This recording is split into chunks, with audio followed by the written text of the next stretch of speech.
Hello students, मैं गीताली। मैं आज आप लोगों के साथ भारतेंदु युगीन गद्य साहित्य के अन्य विधाओं के ऊपर चर्चा करूंगी।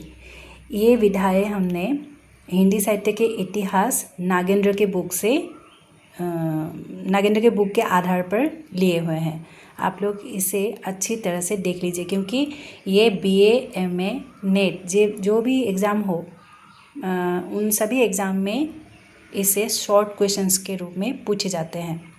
तो ये बहुत ही इम्पोर्टेंट टॉपिक है, तो आप लोग इसे अच्छी तरह से देख लीजिए। भारतेंदु युगीन गद्य साहित्य में गौण समझी जाने वाली जीवनी, यात्रावृत्त, ज्ञान का साहित्य, पत्र पत्रिकाएँ, इतिहास, राजनीति, भूगोल, ललित कला, भक्ति धर्म और दर्शन, चिकित्सा शास्त्र और विज्ञान आदि विधाओं के विकास में भारतेंदु हरिश्चंद्र तथा उनके समकालीन लेखकों का महत्वपूर्ण योगदान रहा है। पहले आते हैं जीवनी साहित्य। जीवनी साहित्य का बीजबपन काल भारतेंदु युग में ही हुआ। भारतेंदु जी ने विक्रम, कालिदास, रामानुज, जयदेव, सूरदास, शंकराचार्य, वल्लभाचार्य, मुगल बादशाहों, मुसलमान महापुरुषों तथा लॉर्ड मेयो, रिपन प्रभृति अंग्रेज शासकों से संबंध अनेक महत्वपूर्ण जीवनियाँ लिखी, जो चरितावली, बादशाह दर्पण, उदयू पूर्वोदय और बूंदी का राजवंश नामक ग्रंथों में संकलित है। फिर कार्तिक प्रसाद खत्री ने अहिल्याबाई का जीवन चरित्र, ये 1887 में, छत्रपति शिवाजी का जीवन चरित्र 1890 में और मीराबाई का जीवन चरित्र 1893 में इन्होंने जीवनियाँ लिखी। काशीनाथ खत्री ने हिंदुस्तान की अनेक रानियों का जीवन चरित्र 1895 में, भारतवर्ष की विख्यात स्त्रियों के जीवन चरित्र 1883 में इन्होंने रचना किए। फिर आते हैं रमाशंकर व्यास ने नेपोलियन बोनापार्ट का जीवन चरित्र 1883 में रचना किया है।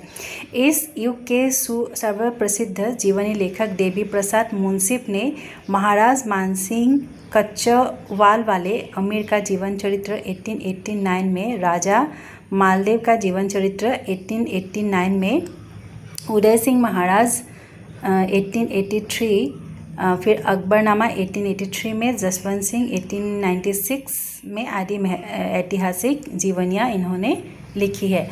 फिर आते हैं राधा कृष्ण दास। इन्होंने लिखा है आर्य चरितमित्र बाप्पा रावल 1884 के अतिरिक्त श्री नागरी दास जी का जीवन चरित्र 1894 में, कविवर बिहारी लाल ने 1895 ये रचना हुई। फिर सूरदास 1900 आदि साहित्यकारों की जीवनियाँ लिखी है।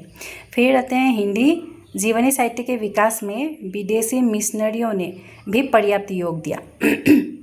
विक्टोरिया महारानी का वृत्तांत 1896 में, सिकंदर महान का वृत्तांत 1899 में आदि पुस्तकें ईसाई मिशनरियों के प्रयत्न स्वरूप भी प्रकाशित हुई। इस युग के जीवनी साहित्य में प्रायः न तो परिमार्जित एवं परिनिश्चित भाषा प्रयोग परिलक्षित होता है और न चित्ताकर्षक शैली ही मिलती है। यात्रावृत्त लेखन की दिशा में भी भारतेंदु युग के अनेक लेखकों ने योग दिया है। ऐसी लेखनी में लंदन को प्रमुखता मिली है, तो स्वदेश यात्रा संबंधी वर्णनों में तीर्थ स्थानों को प्रमुखता मिली है। लंदन यात्रा को यहाँ ज़्यादा प्रमुखता मिली है। भारतेंदु जी ने सरयू पार की यात्रा, लखनऊ की यात्रा और हरिद्वार की यात्रा इन्होंने लिखी है। इनकी रचनाएं कवि वचन सुधा के 1871 से 1879 तक के अंकों में समय समय पर प्रकाशित होती रही है। मतलब कवि वचन सुधा इस पत्रिका में प्रकाशित होते आए हैं। फिर बालकृष्ण भट्ट तथा प्रताप नारायण मिश्र जी ने क्रमशः गया यात्रा, बिलायत यात्रा नामक रचनाएं लिखी, जो क्रमशः हिंदी प्रदीप पत्रिका में मार्च 1894 तथा नवंबर 1897 के अंकों में प्रकाशित हुई है। फिर श्रीमती हरदेवी, भगवान दास वर्मा, दामोदर शास्त्री, तोताराम वर्मा, कल्याण चंद्र और विगु मिश्र जी द्वारा रचित लंदन यात्रा 1883 में, लंदन का यात्री 1884 में, मेरी पूर्व दिग यात्रा 1885 और मेरी दक्षिण दिग यात्रा 1886 में, ब्रज विनोद 1888 में, बद्री केदार यात्रा 1890 तथा ब्रज यात्रा 1894 में। ये विशेष रूपेण उल्लेखनीय है जो पुस्तकाकार रूप में प्रकाशित हुई। फिर श्रीमती हरदेवी ने बम्बई से लंदन तक की जहाजी यात्रा का विस्तृत वर्णन दिया है। तो भगवान दास वर्मा ने लखनऊ और लंदन की समानताएं प्रकट की है। दामोदर शास्त्री ने भारत के पूर्वी तथा दक्षिणी भागों में की गई यात्राओं को रोचक शैली में प्रस्तुत किया है। मेरी दक्षिण दिग यात्रा में यात्रा वर्णनों को हिंदी में लिखने के बाद संस्कृत में इन्होंने लिखा है। कल्याण चंद्र तथा बिगू मिश्र ने अपनी यात्राओं के वर्णन में पद्य का प्रयोग किया है। फिर आते हैं ज्ञान का साहित्य। इस युग में लिखित ज्ञान का साहित्य की कोई महत प्रेरणा या योजना नहीं है। सिर्फ स्कूलों के छात्रों के लिए ही इतिहास, भूगोल, व्याकरण, गणित, विज्ञान आदि विषयों पर पुस्तकें लिखी गई। उसी तरह संगीत, धर्म और दर्शन संबंधी रचनाओं के पीछे सांप्रदायिक प्रसार की भावना ही यहाँ उल्लेखनीय है। फिर आते हैं इतिहास।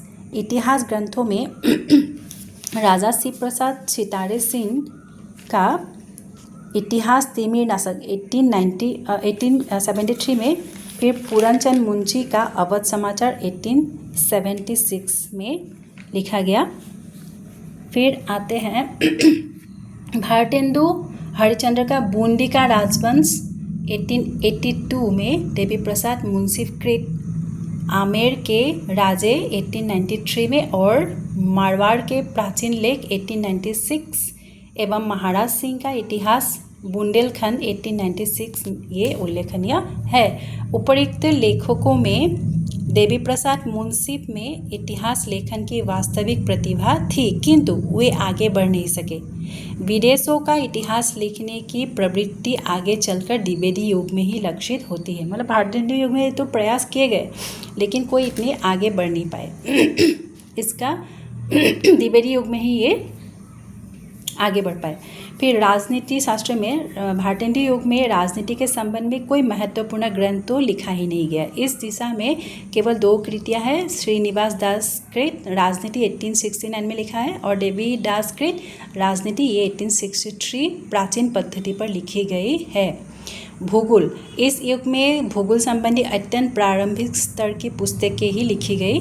लक्ष्मी शंकर मिश्र की प्राकृतिक भूगोल चंद्रिका 1878 में, गोपाल दास की संगीत सप्तार्णव तरंग 1882 में, फिर भक्त राम की राग रत्नाकर 1885 में, मनीराम की सितार चंद्रिका 1893 में और राजा फतेह सिंह वर्मा की राग प्रकाशिका 1899। इस दिशा में उल्लेखनीय ये रचनाएं हैं भूगोल के ये सभी। फिर भक्ति, धर्म और दर्शन। इस क्षेत्र में वैज्ञानिक पद्धति पर विवेचन प्रस्तुत करने वाली रचनाएं भारतेंदु युगीन लेखकों ने प्रस्तुत नहीं की। उनकी मूल प्रेरणा प्रायः सांप्रदायिक प्रसार तक ही सीमित रही। स्वामी दयानंद सरस्वती के सत्यार्थ प्रकाश 1875 का सर्वाधिक प्रचार हुआ। अन्य कृतियों में महत्वपूर्ण है श्रद्धाराम फुल्लौड़ी कृत आत्मचिकित्सा 1867, गोपाल दास कृत वल्लभाख्यात 1873 में इसकी रचना हुई। कृष्णचंद्र धर्माधिकारी कृत ज्ञानदीप 1874 में, कृष्ण दास कृत ज्ञान प्रकाश 1874 में, हरिदास कृत परमार्थ चिंतन विधि 1876 में, आत्माराम जी महामुनि कृत जैन तत्वादर्शी 1884 में और रमाकांत शरण कृत प्रेम सुधा रत्नाकर 1893 में ये रचना हुई। फिर आते हैं चिकित्सा शास्त्र। इस क्षेत्र में भारतेंदु युग में आयुर्वेदी, एलोपैथी और होम्योपैथी तीनों के ही संबंध में पुस्तकें प्राप्त होती है। आयुर्वेद संबंधी ग्रंथों में जनार्दन भट्ट कृत वैद्यक रत्न 1882 में और श्री कृष्ण शास्त्री की चिकित्सा धातुसार 1885 में ये रचनाएं हुई है। एलोपैथी के क्षेत्रों में डॉक्टर ब्रजलाल कृत शस्त्र चिकित्सा 1887 में, पशु चिकित्सा संबंधी डॉक्टर शिव प्रसाद मैत्री की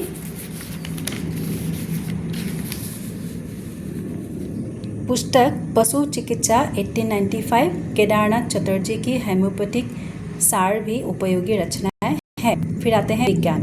विज्ञान के क्षेत्र में गणित संबंधी पुस्तकें अधिक लिखी गई। आदित्य भट्टाचार्य कृत बीजगणित 1874 में, शिव शरण लाल कृत श्री ट्रमटी प्रकाश के 1875, फिर नवीन चंद्र राय कृत स्थिति तत्व और गति तत्व, ये 1882 में लिखी गई। फिर सुधाकर द्विवेदी कृत चलन कलन 1885 तथा समीकरण मीमांसा तत्कालीन परिवेश में लिखी गई महत्वपूर्ण कृतियाँ है।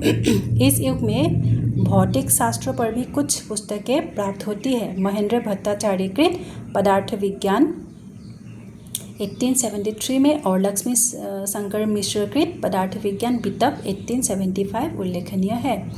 शिक्षा का माध्यम अंग्रेजी होने के कारण यहाँ हिंदी में कोई पुस्तक मिलती ही नहीं थी, तो अंग्रेजी होने के कारण पुस्तकें अंग्रेजी में ही लिखी गई। पत्र पत्रिकाओं में विज्ञान संबंधी कई अच्छे लेख बहुत कम ही प्रकाशित होते थे, लेकिन आगे चलकर इस अभाव की पूर्ति नागरिक प्रचारिणी सभा की स्थापना और नागरिक प्रचारिणी पत्रिका के प्रकाशन से ही हुई।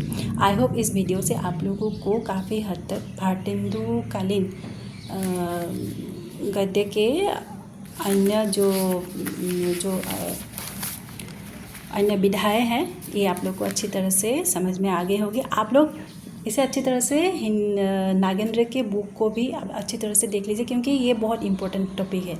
ये मतलब शॉर्ट नोट टाइप मतलब क्वेश्चन टाइप से आते ही है, तो इसे आप लोग अच्छी तरह से पढ़ लीजिए।